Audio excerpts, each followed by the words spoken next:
欢迎来到智慧星球，智慧值得传播。祝您听书愉快。今天为你解读的是《选择的价值》这本书的中文版呢，大约是11万字，我会用大约18分钟的时间为你讲述书中的精髓。这本书提出如果我们选择不选择，那生活可能会变得更美好。遵循默认的规则，我们就可以节省自主选择的成本，把更多的时间花在自己关心的事情上。我们知道生活中处处都是选择，选择投资哪只股票，买哪种保险，看什么书，甚至听音乐都要选择一首歌。另一方面呢，保险公司要考虑给用户什么样的选择，程序员要考虑给用户怎样的体验等等。一般来说呢，置身选择当中，你就是选择者，而当你考虑给用户什么样的产品、服务和体验时，你就是设计选择的人。无论作为哪种角色，无论是在商业活动中还是在生活学习中，我们都需要选择。虽然更多的选项能让我们的生活更丰富，但是选择很多时候也给我们带来了麻烦。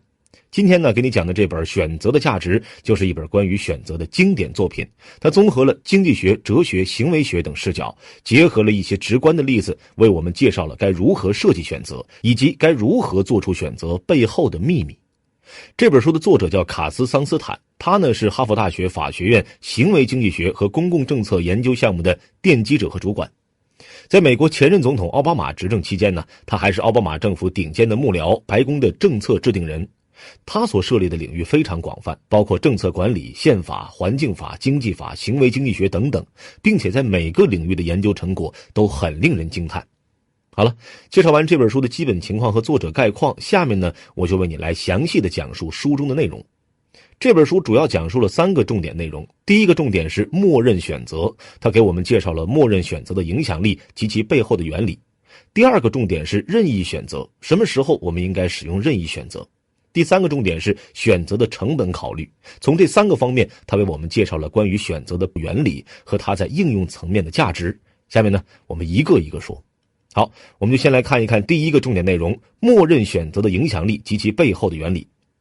无论提供怎样的选项和服务，商家都希望用户的选择更加符合他们的预期。这个预期可能是更多的消费，也可能是更加环保。那么该怎么去引导和影响用户的行为呢？答案就是使用默认选择。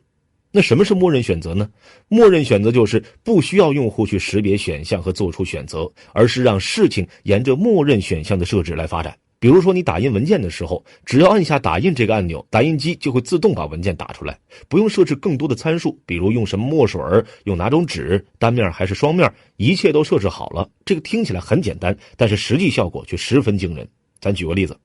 为了减少打印纸的使用，美国的罗格斯大学把学校里的打印机都设置成了默认双面打印。当然，如果打印的人需要单面打印，也可以更改，并不是强制的。在默认双面打印的前3年里，纸张消费量减少了5500万张，相当于4600多棵树啊！这个实验在其他大学也一样表现出了惊人的效果。也许有人会说，这么好的效果是因为双面打印帮人们省钱了，而且这个行为还很环保，所以大家都愿意去遵守。这不能代表默认选项的影响大呀。那我们再举个例子，不省钱还花钱，不环保还增加碳排放的案例。在纽约坐出租车是要给小费的，有经济学家就给一家出租车公司的小费设置了一个默认值，而给另外一家出租车公司设置的默认值更高。后来统计一下发现，小费默认比例设置的比较高的那家公司的司机小费收入更高。不仅如此，就连大家平时一直很重视的上网隐私问题，在默认选择面前也会变得不重要。平时上网的时候，网页总是会搜集上网人的信息，包括所在地点、网购的喜好等等，然后综合这些信息推送一些内容，比如定向的广告什么的。虽然浏览器也有隐私模式，但由于不是默认选项，实际上很少被使用。因为大多数人呢，还是觉得上网之前点击隐私保护的按钮太麻烦了，或者有时候干脆就忘了有这回事儿。你看，无论是在略显麻烦的环保行为上，还是在和用户利益关系密切的消费问题和隐私问题上，只要默认选项不要太难以接受，太远离人们的意愿，人们确实会更倾向于按照默认选项去行动。那为什么默认选择会有这么大的影响力呢？它背后有什么样的原理呢？首先，比较明显的一点是，默认选择会让人产生依赖性。想想看啊，如果你要拒绝默认选项，那就要主动的去选择另一个选项，分析每个选项的优点和不足。这样做呢，其实很消耗时间和精力。久而久之，为了避免这些麻烦，人们就会依赖默认选择。虽然人们有时候也喜欢挑战自己，做一些有难度的事儿，但是因为选择无处不在，大多数人还是希望它像空气一样简单实用。记得几年前，支付宝付款输入密码之后还要按一个确认按钮，后来呢，这个按钮取消掉了，输入密码之后默认确定，现在连输入密码都是件麻烦的事儿了，直接指纹支付就行。默认选择还会暗示给用户这样一个信息，就是默认选项是权威人士和专家推荐的，是更好的选择。这样的暗示信息会让人们更愿意选择按照默认选项去行动，这种效果在不自信或者对这些选项不了解的人身上更加有效。所以你看，现在很多医疗或者保健品的广告，为了传递出权威和正确这样的暗示，都会找一群人穿着白大褂来表演，看起来很专家很权威，实际上呢，就是在不停地告诉用户，这个默认选项是比你更懂行的人给出的建议。当然了，人们选择默认选项并不一定是因为太懒或者是没有主见，有时候只是因为主动选择太多，产生了决策疲劳。有些人呢，平常需要做很多主动选择，而主动选择就会增加大脑的负担，占用大量的认知资源。咱举个例子，处在贫困状态的人，面对每天的柴米油盐都容易产生焦虑，因为物质的匮乏，他们每天需要考虑的事情非常多。比如普通人出门可以直接打车到目的地，但是呢，物质匮乏的人就不得不考虑公交车应该怎么做，怎么转车。除了出行之外，还有其他许多琐碎的问题要考虑，要做出选择。比如吃什么饭比较省钱，学费要通过什么途径贷款等等。因此物质匮乏的人更容易产生决策疲劳，从而拒绝做出主动选择。人们怕麻烦，又可能有决策疲劳，这时候有个更权威更懂行的人推荐了一个方案给你，那你就不太容易拒绝了。依赖默认选择就是一件水到渠成的事了。默认选择的影响力这么大，还有一个原因就是它会给人们带来损失厌恶。什么是损失厌恶呢？打个比方，如果白送给你100块钱，你会产生10点的快乐指数，但如果你因为一些意外原因丢了100块钱，那你的快乐指数不是下降10点，而是要更多。比起得到的快乐，人们面对损失产生的不愉快会更大。默认选项就会给人们这样的感觉，好像默认选项的好处你已经拥有了，一旦拒绝了默认选项，你就会失去默认选项的好处。比如说采购电灯泡，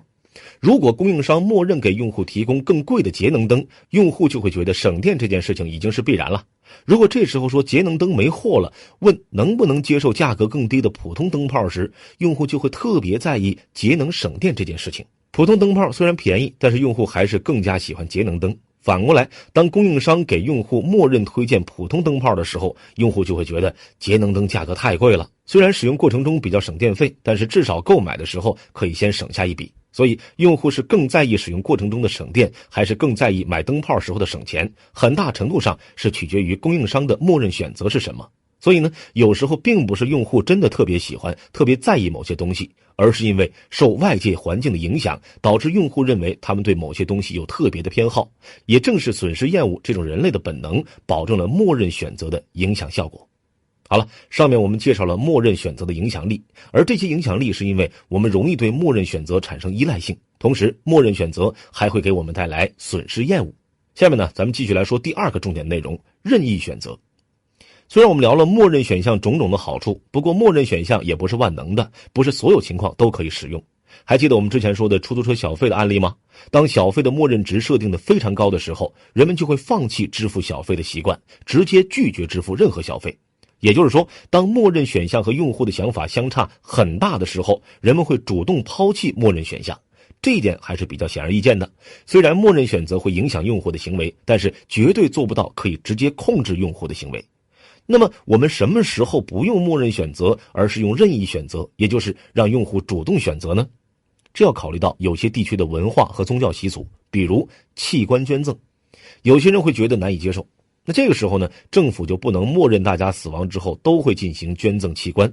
默认选择从某种意义上说是给人们一个建议，让用户选择默认选项的可能性更大。但有些时候呢，涉及选择的人不方便给出建议，那也就不能给出默认选项。尤其在涉及巨大的利害关系的时候，需要选择的人自己负起选择所带来的一些责任问题。比如说在医疗领域，如果选择冒险的医疗方案就有可能痊愈，但是一旦失败，患者就会死亡。如果选择保守治疗呢，虽然不会彻底恢复健康，但是安全很多。这时候医生一般都不会给出带有明显倾向的建议。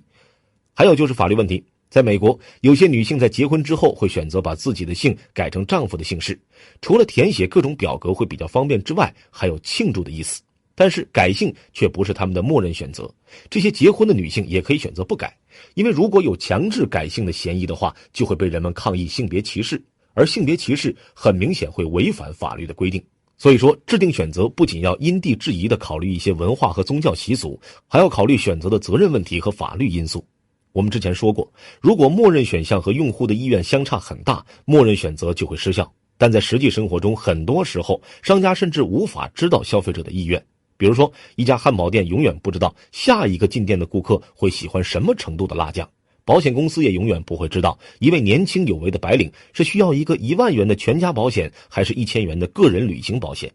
虽然这些场景你没办法给用户任何默认选择，只能给出任意选择，靠用户主动去选，但是你还是可以做一点功课来更好的服务用户，可以把主动选择的选项简化。比如说，食物中的辣酱要加多少，这个思考就不需要用户来处理，不需要用户说加什么牌子的辣酱多少毫升，只需要问用户需要微辣还是中辣。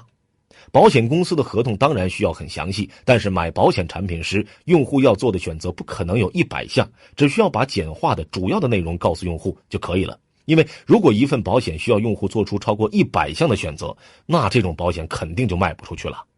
好了，上面为你讲述的就是第2个重点内容。当用户的想法没办法被统一的描述，或者默认选项很有可能会完全违背用户的意愿时，就要使用任意选择。同时，我们还要考虑到当地的文化和宗教习俗、责任问题以及法律因素。咱们接下来说第3个重点内容，做出选择的成本考虑。还记得之前我们说的决策疲劳吗？过多的主动选择会给选择的人带来很多负担，占用大量的认知资源。如果你不愿意为一些选择付出时间和精力，那可以接受默认选项或者使用代理，减轻决策的负担，简化生活，把注意力用在更重要的事情上。现在市场上有各种各样的代理，可以帮你处理生活中大部分的事情。虽然可能要多花点钱，但是如果你认为省下的时间和精力更加宝贵，可以让你在其他方面，比如在工作上更加精进，那么算起来也很值了。比如说家里装修，你主动去设计去挑选材料可能会省钱，但很费事儿。而如果你选择建筑公司的默认选项，就可以腾出时间去休息或者工作了。同样的，检查合同的时候，你可以雇佣律师，那就可以不去学习非常专业的法律知识了。做选择的时候，你还要考虑选择带来的错误成本。也就是说，如果你选择了某个选项，而它导致的结果不是你想要的，你就要为这个错误付出一定的成本。有时候设计选择的人了解你的情况，但他们只是想赚更多的钱，完全不在乎那些选项是不是符合你的实际情况。比如保险公司给你推荐理财保险，虽然你可能确实需要一份保险，但是这个类型的保险并不适合你的情况。可保险公司呢，只是单纯的想让你付出更多的钱，如果你接受了保险公司的建议，就会导致财富缩水。在这里，有些错误的成本其实可以忽略不计的，比如网购买点东西，没比较价格买贵了，这时候贵了就贵了点呗，没关系。我们并不是说不要省钱，而是说如果为了省一点点钱，浪费很多时间，那就得不偿失了。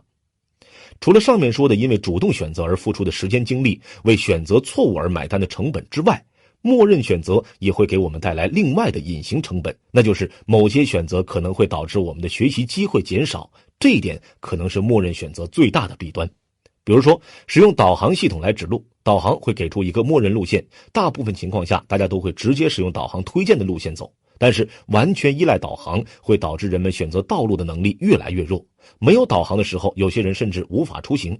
频繁的使用代理或者其他先进的技术手段，其实会使人们的某些技能退化。如果这个技能的缺失恰好会阻碍你的进步成长，那就很糟糕了。比如投资的能力，在投资领域，如果你只会遵从专家的建议，那投资这个能力基本就没办法成长。而投资算是利害关系比较大的一个选择，很少有人敢给你一个默认选项，即使给你一个默认选项，你怀疑它可靠不可靠，却没办法判断。再比如，因为互联网的发展，人们利用网络交流越来越方便，但是也减少了人们面对面交流的机会，使得一些宅男宅女们在线下交流的能力越来越弱。不过呢，如果你能够接受一部分技能退化来换取另一个方面更多时间和精力的学习，那一些不重要的能力退化了就退化了吧。比如我们现在打猎的技能基本为0，而绝大多数人完全没有因为打猎技能的消失而感到不安。而且默认选择还会让你的视野变得狭窄。比如说，如果使用音乐 APP 的推荐功能，软件只能根据你过去的喜好来推测你现在可能想要收听的音乐，那你可能就只能听到固定风格的音乐，没办法做其他尝试。也许有人会问，这个很重要吗？当然很重要了。你还记得乔布斯设计的电脑吗？那些图形化界面的美学追求，就是源自于他大学的时候旁听字体课的思考。再比如说，得到 APP 专栏通往财富自由之路的李笑来老师说，他在编写英语单词书的时候就用到了编程的技术。虽然那时候他是一个英语教育者，本来是可以不用具备编程技术的，但是正是这些不需要的知识让他们的产品脱颖而出，也只有突破了默认选择的束缚，才能得到更多的选择，更多的选择才有可能带来更大的创新。反过来说，一旦你使用了默认选择，就意味着把自己限制在了过去的生活里，或者限制在了设计选择的人圈定的范围里，拒绝了更加多维的能力和视角的可能性。当你意识到有些必须的技能会因为默认选择而得不到学习和锻炼时，你就要另外制造机会去学习。如果有必要，可以跳出设计选择的人圈定的范围，尝试新的事物。以上呢，就是我们今天说的最后一点的内容，选择的成本考虑。这些成本包括选择所花费的时间和精力，为错误的结果而买单的付出，以及学习机会的减少。好了，说到这儿，今天的内容就聊得差不多了。总结一下，首先我们介绍了默认选择的影响力和它背后的原理。默认选择可以在某种程度上影响人们的行为，反抗默认选项需要付出一定的注意力，还要用积极主动的行为去执行，比较麻烦，所以人们很容易对默认选择产生依赖性。即使人们不嫌麻烦，也会因为决策疲劳不愿意去做积极主动的选择。除了默认选择的依赖性之外，损失厌恶的错觉也会使人们倾向于默认选项。